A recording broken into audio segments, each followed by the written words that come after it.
Hai Sobat Sehat Panti Waluyo, kita kembali lagi di acara Prognosa, program ngobrol santai bersama Rumah Sakit Panti Waluyo. Dan kali ini kita bersama narasumber Dr. Eka Selvia, selaku Kepala Instalasi Gawat Darurat dan Ketua Tim COVID di Rumah Sakit Panti Waluyo.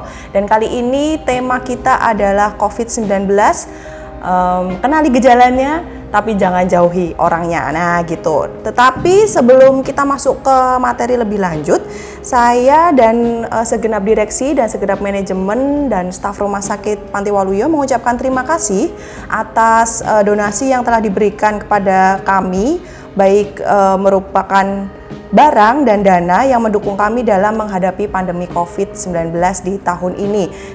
Terima kasih sekali kepada segenap donatur yang sudah memberikan dana dan juga barang dan waktu, terutama kepada kami. Dukungannya sangat kami butuhkan dan semoga kita semua di dalam lindungan Tuhan dan selalu sehat gitu ya dokter ya. Iya, selamat pagi dokter. Saya sampai lupa gitu ya sampai lupa memberikan salam selamat pagi, sehat selalu ya dok ya. Sehat selalu tentunya. Nah, beliau ini ada di garda, sebenarnya kalau dokter itu garda terakhir ya sebenarnya. Iya, sebenarnya garda terakhir dalam pelayanan rumah sakit, tetapi memang banyak sekali terpapar, maksudnya banyak sekali bertemu dengan banyak orang dan kemudian kita nggak tahu ya di situ mereka membawa virus atau enggak. Oke dok, nah daripada kita bertanya-tanya terus mengenai COVID-19 ini, mungkin banyak sekali informasi yang sudah beredar, tetapi ada juga kalangan masyarakat yang mungkin juga belum tahu ini sebenarnya COVID-19 ini tuh seluk-beluknya apa aja gitu. Nah sekarang kita mau bahas ya dok ya. Nah, kan banyak banget istilah-istilah di dalam COVID ini. Jadi ada ODP, PDP, terus ada OTG, ini yang terbaru ya, orang tanpa gejala, dan juga orang yang sudah terkonfirmasi COVID, terus ada orang yang kontak erat. Nah itu sebenarnya pengertiannya seperti apa dok? Bisa dijelaskan? Iya, jadi memang begitu banyak istilah yang kita kenal di masyarakat ya. Jadi ada yang namanya, kita bahas satu-satu aja ya, biar nggak bingung ya. Jadi yang lagi hits nih ya, itu adalah OTG. OTG itu sebenarnya singkatan dari orang tanpa gejala. Yang seperti tadi Mbak Rinda sampaikan ya. Orang tanpa gejala itu adalah seseorang yang memang tidak sama sekali menunjukkan gejala, namun dia memiliki kontak yang erat dengan kasus yang sudah terkonfirmasi positif COVID-19. Oke. Gitu. Berarti sudah ada kontak erat dengan, sebenarnya kontak erat itu batasannya seperti apa dokter? Jadi kontak erat itu dibatasi dengan yang pertama, kenapa kita membumingkan social distancing, terus kemudian physical distancing gitu ya. Karena yang dimaksud dengan kontak erat adalah ketika seseorang kontak atau dekat dengan kasus terkonfirmasi COVID-19 kurang dari 1 meter. Kemudian dan dia melakukan interaksi yang cukup intens atau cukup dekat, atau ada pengertian bahkan orang yang dalam satu transportasi, istilahnya seperti satu bus, satu angkutan gitu ya, dengan orang yang positif itu juga menjadi suatu kontak erat. Berarti batasannya sampai dia punya kontak 1 meter paling tidak ya, 1 meter dengan orang yang terkonfirmasi begitu. Nah sebentar dok, kita juga akan ajak sobat saya semuanya untuk beratensi gitu, dan beratensi melalui pertanyaan di kolom komentar. Silahkan jika yang mau bertanya atau yang mau berkomentar atau yang mau memberikan memberikan pendapat lain begitu, silahkan, dan kita akan sama-sama bahas melalui live Instagram ini. Dan juga live Instagram ini kalau misalnya Anda semua ketinggalan bisa diakses sampai 24 jam ke depan di @rspantiwaluyo_Surakarta. Dan juga jangan lupa kunjungi di channel YouTube Rumah Sakit Panti Waluyo. Oke, kita lanjut ya dok. Tadi kan sudah OTG gitu ya, OTG. Terus habis itu setelah OTG apa dok? OTG, nah istilah selain OTG ada yang namanya ODP. ODP, ODP itu singkatan dari orang dalam pemantauan. Artinya di sini apa sih dok bedanya sama OTG? Betul. Nah, OTG itu kan belum ada gejala. Nah, ODP ini sudah muncul gejala, tapi sifatnya sangat ringan. Jadi seperti demam ya, demamnya juga suhunya di atas 38 derajat Celcius. Kemudian dan disertai dengan gejala infeksi saluran pernafasan atas, ISPA, seperti batuk, kemudian pilek, hidung tersumbat, atau bahkan nyeri tenggorokan. Oh gitu. Bahkan ada beberapa kasus yang memang melaporkan selain ISPA pun ada bentuk lain dari gejala ODP ini atau COVID-19 ini. Ada yang mulai dari gangguan saluran pencernaan seperti diare atau hilangnya indera pembau, artinya tidak bisa mencium bau. Beberapa kasus memang dilaporkan seperti itu. Dan juga di sini yang perlu saya terangkan, COVID-19 ini adalah sesuatu yang terus berkembang. Artinya kita juga sebagai tenaga kesehatan terus belajar karena sesuatu yang sangat update. Bahkan hitungan jam, hitungan hari pun informasi bisa berubah. Perkembangan yang kita dapatkan juga bisa berubah. Oh gitu, berarti kemungkinan juga ada mutasi-mutasi virus itu sendiri ya dok ya? Kan tadi kalau kalau kita pernah baca di negara lain itu tidak timbul diare, tidak timbul apa ya, kemarin tuh ada tidak timbul gatal-gatal dan sekarang ternyata timbul gatal-gatal dan ruam. Nah itu juga termasuk seperti itu ya dok ya? Jadi memang karena kita ini menghadapi sesuatu yang terus update, jadi kita memang terus mengembangkan penelitian, banyak jurnal juga yang sudah keluar, itu memang banyak bentuknya. Gitu. Cuma yang memang berdasarkan yang kita bahas hari ini adalah sesuai dengan pedoman dari Menteri Kesehatan di Indonesia ini. Berarti ini kita memang batasi untuk itu ya dok ya, kalau sudah muncul ISPA, muncul gejala demam itu segera periksakan ke dokter gitu ya dok ya. Nah ini tadi ODP dok, kalau PDP? Kalau PDP itu adalah seseorang yang memiliki gejala yang jauh lebih berat ketimbang yang ODP tadi. Nah, PDP itu adalah pasien dalam pengawasan. Jadi dalam hal ini pasien tersebut sudah memiliki gejala yang jauh lebih berat. Artinya batuknya bisa sampai hingga sesak nafas. Dan dari pemeriksaan penunjang bisa didapatkan gambaran pneumonia. Jadi pneumonianya bisa ringan sampai berat. Dan biasanya pada PDP ini diperlukan perawatan di rumah sakit. Dan perlu juga saya sampaikan bahwa kriteria ODP dan PDP selain dia menimbulkan gejala juga ada beberapa kriteria yang harus dia penuhi. Misalnya orang yang dengan gejala demam atau batuk tadi ternyata dia itu berasal dari daerah endemik yang memang sudah dilaporkan adanya transmisi lokal. Ya salah satunya ya Solo seperti itu ya. Atau yang lebih banyak dikenal dengan red zone, zona merah begitu ya. Jadi orang yang berasal dari zona merah atau memang punya riwayat kontak dengan yang tadi saya bilang kasus terkonfirmasi, kemudian dia menimbulkan gejala dan sifatnya ringan, itu masuknya kriteria ODP. Tapi kalau ketika dia gejalanya sudah lumayan berat dan sehingga memerlukan observasi atau perawatan di rumah sakit, maka akan menjadi PDP. Oh gitu ya, itu pengertian yang cukup gampang dimengerti ya sebenarnya. Dan kalau misalnya terkonfirmasi COVID-19 itu sebenarnya apa saja pemeriksaan yang sudah dilakukan sehingga seseorang itu dikonfirmasi bahwa dia COVID-19 gitu dok? Jadi sebenarnya kasus terkonfirmasi itu adalah pasien-pasien yang sudah diperiksa melalui pemeriksaan PCR. Jadi berarti bukan yang rapid test itu ya dok ya? Rapid test itu adalah sesuatu yang mendahului, tapi yang menjadi diagnosis pasti itu adalah melalui pemeriksaan PCR. Jadi ketika PCR-nya itu positif, maka pasien itu kita bilang pasien terkonfirmasi positif COVID-19. Oh berarti harus ada pemeriksaan PCR itu tadi ya, bukan dari rapid ya. Kalau rapid hanya awal begitu mungkin ya.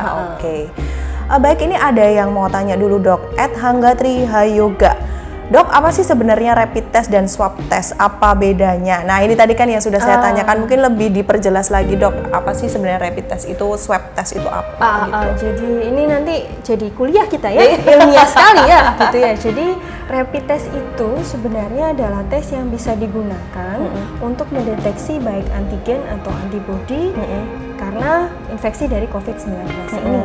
Tapi yang perlu ditekankan di sini adalah penegakan diagnostik itu bukan melalui rapid test. Gitu. Jadi tetap kita menggunakan PCR. Nah, pemeriksaan PCR ini diambil melalui tindakan swab. Seperti yang diambil di mulut sama hidung gitu ya dok? Di nasofaring dan orofaring. Oke, itu sakit banget ya dok ya kayaknya ya? Sakit sih enggak ya, Enggak nyaman ya. Oke, enggak nyaman. Ya udahlah, nggak apa-apa. Jangan sampai ya kita sampai di swab gitu. Oke dok, lah sebenarnya kalau ini ada beberapa yang terus sekarang di kota-kota termasuk di Solo ini kan membatasi sekali pemudik datang dari zona merah itu kan ya dok. Tetapi mereka kenapa kok disebut sebagai ODP padahal mereka datang ke sini, ke Solo ini belum tentu mereka mendapatkan gejala, mereka didapati gejala gitu. Kenapa sudah distatuskan sebagai ODP gitu dok? Jadi ya tadi ketika seseorang itu dari zona merah dia masuk kan mungkin tidak tahu tanpa gejala tadi istilahnya OTG ya, OTG atau yang gejalanya ringan ODP. Kadang beberapa orang yang gejalanya tidak terlalu khas yang tadi batuk cuma kadang-kadang atau nyeri telan ya kayak ada rasa tidak nyaman di tenggorokan atau bahkan cuma klinisnya sangat sederhana seperti misalnya pusing seperti itu. Dan ketika orang-orang ini tidak diisolasi atau tidak membatasi tadi yang social distancing itu, kita tidak akan pernah tahu apakah sebenarnya dia membawa apa tidak. Karena kita, karier atau enggak gitu ya? Karier atau enggak. Karena kan tadi kita juga dibahas di awal bahwa memang pemeriksaan diagnostiknya itu melalui swab. Sedangkan kita kalau melihat misalnya Mbak Rinda nih, saya juga enggak tahu nih Mbak Rinda karier apa enggak. Kita saling curiga gitu ya? Saling curiga gitu jadinya ya. Jadi itu yang menyebabkan salah satu kenapa para pemudik itu harus dibatasi atau bahkan dilakukan isolasi sebelum kembali ke daerahnya. Oh begitu ya, jadi kita juga nggak tahu mereka apakah OTG atau ODP, dan itu hanya langkah pencegahan saja gitu ya dok ya. Itu 14 hari itu mau ngapain ya dok? Jadi nggak ngerti. Kenapa sih dok 14 hari? Gitu ya. Kenapa sih dok harus 14 hari? Karena masa inkubasi terpanjang virulensi atau penyebaran virus ini memang 14 hari. Ketika melebihi 14 hari dan dianggap seseorang ini tidak timbul gejala atau keluhan, maka diharapkan virus itu sudah tidak aktif lagi dan tidak bisa menyebabkan sakit pada orang lain. Nah sekarang kami tetap buka atensi dan pertanyaan melalui kolom komentar. Silahkan yang mau berkomentar dan mau bertanya di kolom komentar. Nah sebenarnya kan gini ya dok ya, kalau mereka semua didatangkan dari pemudik, kalau pemudik itu datang ke sini dan terus kemudian di karantina di dalam satu tempat begitu, itu bukannya sama saja juga kerumunan ya dok ya? Dan jadi kita lihat dulu ya di dalam seperti kita lihat yang sudah dilakukan di Wisma Atlet di Jakarta, kemudian ini baru-baru ini di Semarang ya, Semarang menggunakan hotel apa gitu ya. Jadi ketika kita mengkarantina pemudik ini pun, yang jelas di Solo sih dok. Yang jelas di Solo ya, kita tetap mempertahankan prinsip-prinsip yang harus dilakukan ketika kita melakukan social distancing tadi. Berarti jadi, tetap dijarakin gitu ya. Tetap dengan minimal jarak 1 meter, kemudian tidak ada perilaku kontak erat, kemudian juga alat makan juga dipisah seperti itu. Oh gitu ya. Berarti memang tetap harus dibatasi dan dipantau gitu ya. Bukan berarti itu menjadi sebuah kerumunan. Tidak, pasti kerumunannya juga dibatasi untuk jaraknya. Betul. Kan kemarin juga pikiran lah kalau mereka dikumpuli di satu tempat gitu kan sama aja mereka dikerumunin, maksudnya di kerumunan begitu. Nah, terus gini dok, ada beberapa stigma-stigma negatif yang kemarin kemudian muncul juga gitu. Jadi ada stigma negatif terhadap tenaga kesehatan yang di Rumah Sakit Persahabatan kalau nggak salah itu dia nggak boleh pulang ke rumahnya atau di lingkungan rumahnya itu nggak boleh. Terus ada penolakan jenazah pasien COVID yang kemarin ada di Semarang atau di Ungaran itu. Terus juga ada diskriminasi masyarakat yang lingkungan tempat tinggalnya itu terjangkit COVID gitu. Jadi ada beberapa stigma masyarakat yang kemudian menganggap COVID ini adalah suatu aib gitu ya dok ya. Nah itu gimana ya dok? Apakah sebenarnya virus itu bisa menyebar dengan gampangnya di suatu lingkungan? Atau mungkin kita yang tenaga kesehatan gitu, kita kalau pulang itu tuh kita bawa virus gitu. Itu gimana sih sebenarnya? Cara kerja virus untuk nyebar ke orang lain tuh itu seperti apa gitu dok? Jadi kan kita sudah pasti beberapa yang nonton acara ini gitu ya, live ini juga pasti sudah membaca bahwa penyebaran dari COVID-19 ini adalah melalui droplet. Artinya droplet itu adalah percikan dari ketika seseorang itu batuk atau seseorang itu bersin dan itu misalnya menempel di benda-benda mati atau menempel di tangan. Ya jadi sebenarnya beberapa stigma yang akhirnya hidup dan muncul di masyarakat sangat meresahkan ya. Iya, dan betul sekali. Membuat sedih kita tenaga medis, baik itu dokter, perawat, atau tenaga medis di belakang seperti yang lain. Sebenarnya kita itu sudah sangat mengantisipasi untuk hal ini, yaitu dengan kita selalu menerapkan langkah cuci tangan gitu ya. Kemudian kita juga dalam menggunakan baik mengenakan APD, alat pelindung dasar, kemudian melepasnya juga ada tahapan-tahapan yang memang harus ditaati. Harus sesuai dengan protokol begitu ya, Dok ya. Bahkan untuk saya dan teman-teman di lapangan memastikan diri bersih dulu di rumah sakit baru pulang. Artinya benar-benar mandi dari ujung kaki sampai ujung kepala baru kita pulang. Oke, berarti memang tidak perlu ada stigma negatif karena ada protokol-protokol yang sudah dilakukan dan yang pasti sudah dilakukan dengan tertib gitu ya, Dok ya. Dan sebelum pulang tenaga kesehatan ini bakalan mandi dulu deh. Jadi sesudah kontak dengan pasien-pasien itu pasti sudah mandi lalu baru pulang gitu kan ya. Dan kemudian pun di media sosial pun ya juga saya melihat banyak bagaimana orang-orang, jangankan tenaga medis ya, orang dari luar pun sudah diajari cara-cara langkahnya. Mau masuk rumah aja diajari nih, copot ini dulu, kemudian cuci tangan, mandi, ganti baju, baru boleh berinteraksi dengan keluarga yang lain. Iya betul, karena kita nggak tahu ya virus itu tuh nempel di mana. Nah, kalau kemarin tuh ada beberapa media sosial yang juga melaporkan bahwa ada ini, Dok, virus itu bisa nempel dari limbah. Jadi maksudnya kan ada beberapa yang di stigma negatif dan nggak boleh datang ke lingkungannya itu karena mungkin ada fesesnya atau urinnya yang itu keluar lewat limbah, dan dari limbah itu bisa menyebarkan virus. Itu benar atau enggak ya, Dok ya? Jadi beberapa penelitian yang mungkin pernah saya baca juga, memang ada yang menyebutkan penularannya fekal oral, artinya dari kotoran manusia yang kemudian akhirnya tidak sengaja terpegang atau akhirnya nempel di benda mati dan menempel di kita dan akhirnya kita bisa terinfeksi. Tapi sebenarnya yang di sini ketika pengolahan limbah itu baik urin ataupun feses jika dilakukan secara benar, ya kan sekarang juga Solo jamban semuanya semuanya punya jamban, betul. Kemudian itu adalah sebenarnya salah satu langkah kita untuk mengantisipasi penyebaran dari fekal oral tersebut. Jadi ketika yang penting adalah kebersihan diri dan sanitasi, itu paling penting dan itu yang kita lakukan setiap hari sebenarnya. Dari zaman sebelum COVID-19 ini jadi ngetren pun memang itu yang memang harus ditekankan. Betul. Jadi memang kita harus selalu selalu menekankan kebersihan diri gitu ya. Dan itu sudah ditekankan dari dulu, tetapi kemungkinan tidak ada yang menaati. Tetapi sekarang walaupun di pinggir jalan aja saya tuh kaget gitu. Jadi orang yang kemungkinan nggak tahu tentang kesehatan pun dia udah 6 langkah cuci tangan gitu. Jadi kan ada manfaatnya juga nih, ada pandemi COVID ini tuh mereka jadi lebih resian gitu kan ya, kata orang Jawa gitu. Oke, Dok. Nah, ini ada pertanyaan lagi dari salah satu sobat sehat gitu. Dokter, biar imun kita tetap terjaga walaupun pikiran berat gimana ya? Ini mungkin agak melenceng lagi ya. Ini ke bagian yang lebih ke afeksi ya. Jadi memang virus itu sangat ditentukan oleh daya tahan tubuh kita. Ya, ketika daya tahan tubuh kita itu baik, maka kita mempunyai istilahnya prajurit atau tameng yang jauh lebih kuat untuk melawan virus ini.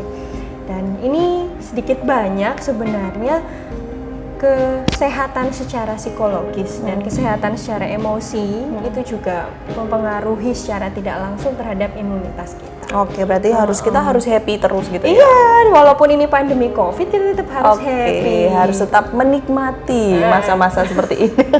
Dan mencari apa sih, kayaknya ini baiknya, ternyata ada sisi baiknya, mungkin kayak gitu ya? Ya, jadi jangan terus berita-berita negatif lah ya dari yang kita sisi baca. negatifnya aja, betul. Jadi kita harus mengambil hikmahnya juga ini. Boleh, betul Jadi bisa. kita jangan sampai kita menstigmakan orang ya. Jadi kita mulai dari diri sendiri, mulai melihat apakah memang kita sudah menjaga kebersihan diri sendiri, dimulai dari kita, kemudian dari keluarga, baru nanti kepada masyarakat.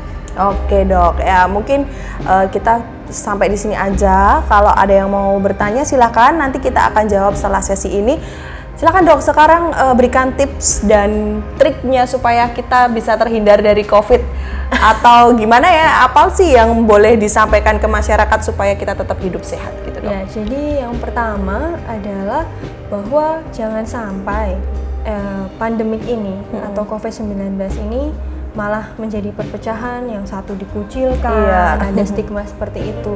Kita sekarang berangkulan, tapi dalam tanda kutip tidak kontak erat tapi fisik dalam ya. hal tindakan, artinya tindakan kemanusiaan ya. Jangan, jadi kita bekerja sama di mana ada lingkungan yang memang ada ODP yang sedang melakukan self isolation, atau memang ada beberapa saudara atau bahkan teman kita yang memang sedang dipantau atau diawasi, maka bukan kita mengucilkan tapi membantu bagaimana mencukupkan mereka keseharian mereka. Kemudian juga ya tadi kebersihan itu yang paling ditekankan, dan juga menimbulkan ini ya, rasa aman buat mereka gitu, rasa bahagia, dan mereka tidak merasa dikucilkan oleh orang-orang di sekitar. Dan itu tadi kan berhubungan juga untuk meningkatan imun.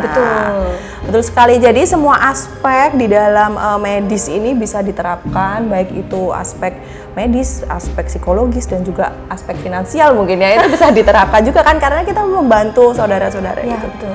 Nah, oke, sobat sehat semuanya, mungkin sampai di sini yang akan kita bahas mengenai COVID-19. Kenali gejalanya, jangan jauhi orangnya, dan kita harus punya stigma yang positif terhadap orang lain supaya kita pun kalau misalnya kita ada di kondisi seperti itu, nah apa sih yang akan kita rasakan gitu kan pasti seperti itu ya dok ya. Makanya kita saling bantu, kita saling gotong royong untuk sama-sama menyelesaikan pandemi COVID ini supaya segera berakhir gitu ya. Selain berdoa, kita juga harus berusaha, bekerja sama. Ora et labora ya. Iya, betul. Karena tidak hanya berdoa aja, tapi kita harus berusaha juga. Oke dokter, terima kasih sekali untuk waktunya yang sudah memberikan materi tentang kesehatan, tentang COVID-19 ini yang cukup menarik.